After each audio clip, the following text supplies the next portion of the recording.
ఢిల్లీ మద్యం కేసులో అరెస్ట్ అయి తీహార్ జైల్లో ఉన్న కవితతో ఇవాళ బీఆర్ఎస్ మహిళా నేతలు ములాఖాత్ కానున్నారు. మాజీ మంత్రులు సబితా ఇంద్రారెడ్డి, సత్యవతి రాథోడ్ కవితను కలవనున్నారు. ఇప్పటికే కవితను కేటీఆర్, హరీష్ రావు, ఆర్ఎస్ ప్రవీణ్ కుమార్ కలిశారు. తాజాగా ఇద్దరు మహిళా నేతలు కవితతో సమావేశం కానున్నారు.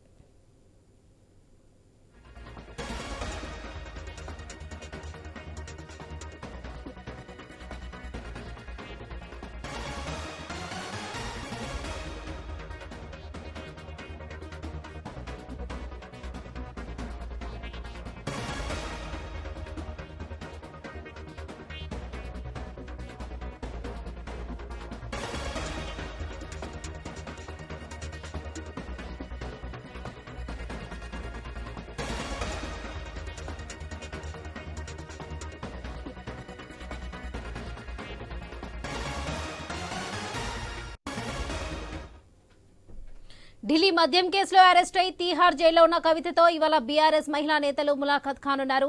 మాజీ మంత్రులు సబితా ఇంద్రారెడ్డి, సత్యవతి రాథోడ్ కవితను కలవనున్నారు. ఇప్పటికే కవితను కేటీఆర్, హరీష్ రావు, ఆర్ఎస్ ప్రవీణ్ కుమార్ కలిశారు. తాజాగా ఇద్దరు మహిళా నేతలు కవితతో సమావేశం కానున్నారు. ఇదే అంశంపై మరింత సమాచారం మా ప్రతినిధి రామకృష్ణ అందిస్తారు. రామకృష్ణ, చెప్పండి.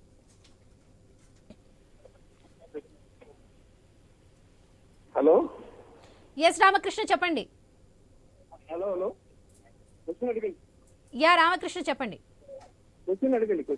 హలో రామకృష్ణ, ఇవాళ ఢిల్లీ మద్యం కేసులో అరెస్ట్ అయి తీహార్ జైల్లో ఉన్న కవితను ఇవాళ సబితా ఇంద్రారెడ్డి అండ్ సత్యవతి రాథోడ్ కలవనున్నారు. ఈ నేపథ్యంలో దీనికి సంబంధించిన డీటెయిల్స్ ఏంటి?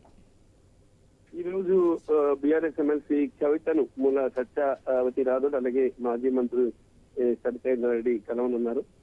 ఇక అంటే ఇప్పటిదాకా కూడా వీళ్ళు మహిళా మంత్రులు ఎవరు కలవలేదు. ఈ రోజు కలవబోతున్నారు. మరి కవితకి కొంత ఓదార్పు కోసం కలవబోతున్నారు. బీఆర్ఎస్ ఎమ్మెల్సీ కవిత కస్టడీలో సుదీర్ఘంగా కస్టడీలో ఉన్న నేపథ్యంలో ఆమెకి ఓదార్పు కోసం మంత్రులు రాబోతున్నారు. ఆమె కేసులకు సంబంధించిన 2 బెయిల్ పిటిషన్స్ కూడా ఢిల్లీ హైకోర్టులో ఉన్నాయి. దానికి సంబంధించి కోర్టు కూడా ఇంకా తీర్పును రిజర్వ్ పెట్టిన నేపథ్యంలో సిబిఐ కానీ ఎన్ఫోర్స్మెంట్ డైరెక్టరేట్ కానీ ఈ ఇద్దరు కూడా స్ట్రాంగ్ గా తమ వాదనలు వినిపిస్తుంది. ఇటు సిబిఐ అలాగే ఎన్ఫోర్స్మెంట్ డైరెక్టరేట్ ఢిల్లీ హైకోర్టులో.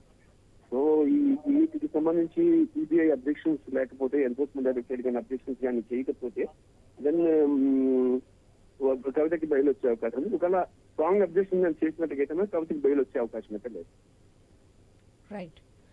Right Ramakrishna, thank you.